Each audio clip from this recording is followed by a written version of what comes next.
Pemirsa, rumah ambruk karena terdapat angin kencang dan kondisi sungai pasang. Rudianto, warga Gandus Palembang terpaksa mengungsi di rumah saudara lantaran tempat tinggal satu-satunya tidak bisa ditempati lagi. Mana, Pak?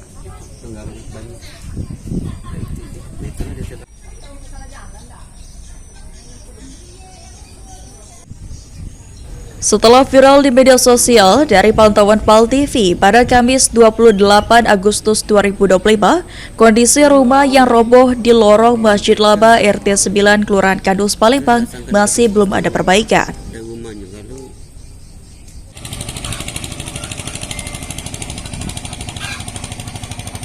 Pemilik rumah Rudianto mengungkapkan rumah dengan luas 4 x 6 meter roboh disebabkan angin kencang dan pasang sungai Musi, mengakibatkan rumah mulai roboh sekitar pukul 2-3 dini hari Rabu 27 Agustus 2025.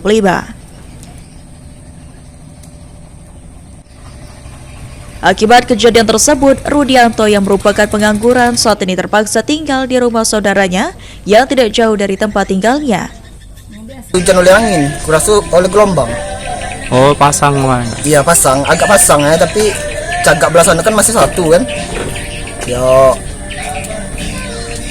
aku rasa roboh dia aku. Dalam itu yang roboh, tapi aku terkejut lah, aku terlolong juga lah. Teriak kan satu kali.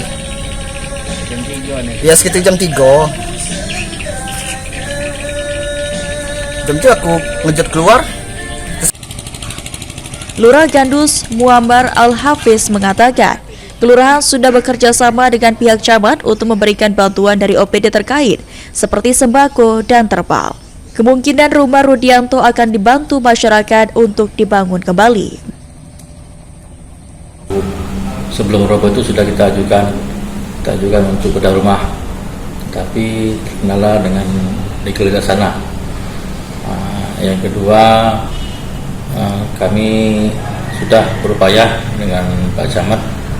Alhamdulillah ada bantuan dari dinas sosial berupa sembako, terpal. Muhammad Aidil, PAL TV.